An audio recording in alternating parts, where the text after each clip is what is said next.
Les vœux de nouvel an font partie de ces convenances professionnelles trop souvent considérées comme une figure imposée.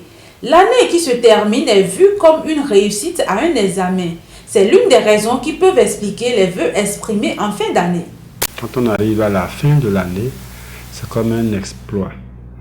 C'est pourquoi on va être content, on va dire nous rendons grâce. Et le fait que on se souhaite les vœux pour l'année prochaine, c'est simplement la confirmation que cette nouvelle année qui commence, c'est encore une nouvelle aventure. Je n'ose pas dire mes aventures parce que ça va dépendre des conditions, mais c'est que on voit bien, on sait très bien que ça va être encore dur.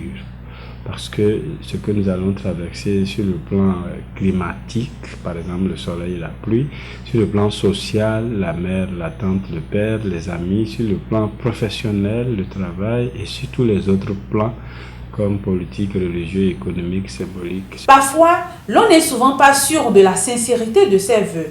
Parfois, on ne sait même pas exactement ce qu'on est en train de dire quand on dit « je vous souhaite la paix, la santé, ceci, cela ».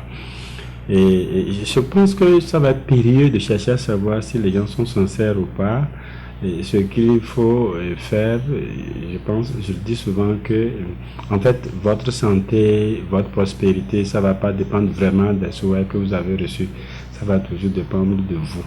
C'est ce que les chrétiens, même qui sont très croyants, je reviens toujours à ça, appellent l'œuvre. C'est-à-dire que c'est vrai qu'il y a la grâce de ce que vous avez sans rien faire pour mériter, mais il y a l'œuvre, ce que vous faites pour mériter ce que vous êtes ou ce que vous avez, notamment la santé ou la prospérité. Les vœux souhaités pour le nouvel an n'impactent forcément pas la vie de celui qui le reçoit, a conclu le socio-anthropologue Emmanuel Sambieni.